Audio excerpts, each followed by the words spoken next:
Coach, I guess just first off, how'd you feel about the first Big 12 series, and how do you kind of feel just kind of going into a little bit of non-conference before you restart Big 12 again? Would love it if we weren't in non-conference. We love playing baseball, but once you start getting into conference, it would be nice to be able to just play conference games every weekend. That's kind of where we are with 9 teams in our league. You have 2 bye weekends.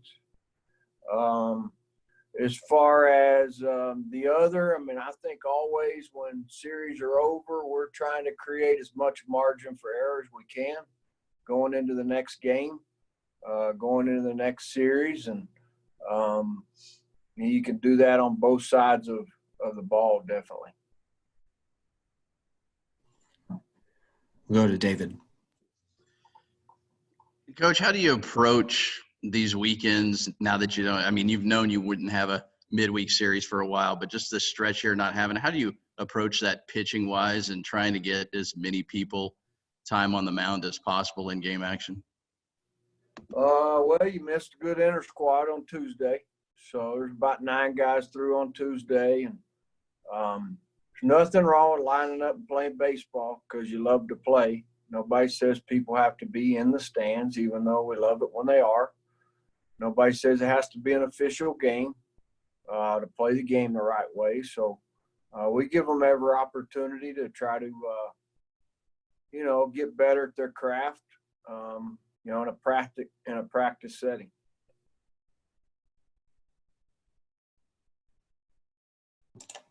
We'll go to Sean. Coach, have you determined your rotation for this weekend? It's the same.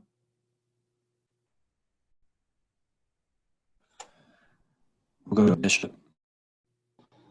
Hey, Coach. These these next 3 games are the last of a 12-game home stretch. I think y'all are 8-1 in that home stretch. Just how does it feel to do that good in front of your home crowd, and how important is it to do that well at home? It's important to play well wherever you play.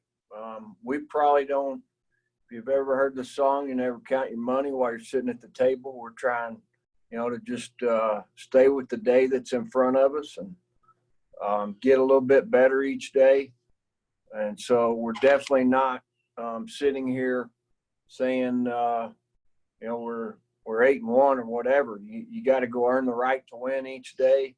The best teams at the end generally get a little bit better through the season. And we're definitely at a point right now where we'd like to create as much margin for error as we can and run differential, call it what you want. And so we definitely got work to do. We'll go back to Carl. Kenny Rogers, if you didn't know. Gambler. Young guys. David. Yep. Sorry, Ty. I was letting him talk about Kenny Rogers. Coach, you mentioned Dylan Carter potentially being back this weekend. What does he add to a lineup, a guy that started so much for you guys in that shortened season a year ago? I really literally got to get in there with Brian and see if he's released to play this weekend. Seems like he would be. He's a guy can really defend, can really handle the bat. Really has tough at-bats. He's gotten stronger. Could play him in all 3 outfield spots, has an above-average arm.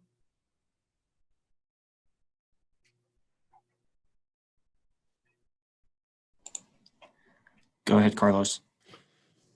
Coach, what have you seen from South Florida? I know the record is 9-9, but what have you seen from them just in terms of a hitting standpoint and the challenge they can bring to you guys, especially with about 5 guys with double-figure RBIs and some guys it seems like that they get their money's worth at their at-bats?